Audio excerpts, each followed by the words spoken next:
Well, I get the script, and I always read the script from a audience perspective first. That way I get kind of an overview and emotional relationship with the script.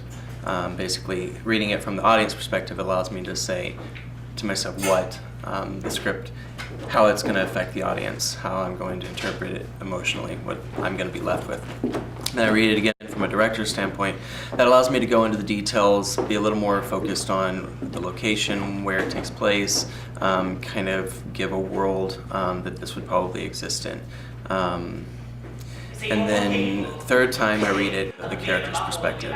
And I go through and I look at what people are saying about my character, and they're usually opinions or judgments. They all inform what my character stands for. Utilizing that to also implement the myself and the comparison between myself and the character, which begins to ultimately unite the two. Finding the likenesses, finding the differences. At that point, I can pretty much go in and start a biography. And so I start a biography from the very moment that child was born, that character was born into the world. And I do details, and they usually last from 10 to 30 pages of biography.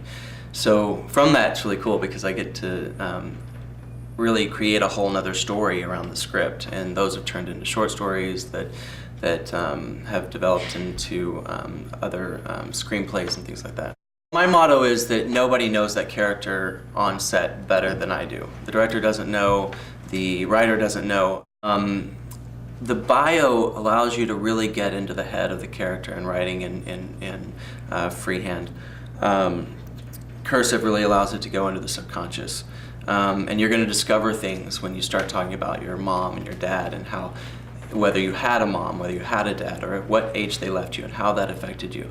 How you were raised, where you were raised, when did you move, how many times did you move. All that starts beginning to inform your character emotionally and subconsciously. And you start realizing that this character has certain eating habits, which are all the details. And through those eating habits, you can discover whether they eat fast, whether they eat slow, whether they just kind of pick at their food. Those are all details that are just going to ultimately make the character more interesting and inform behavior.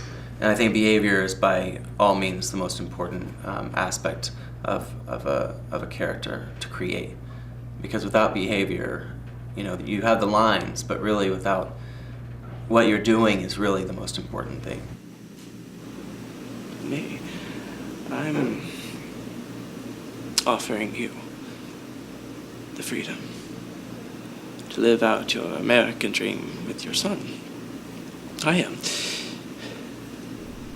Or without.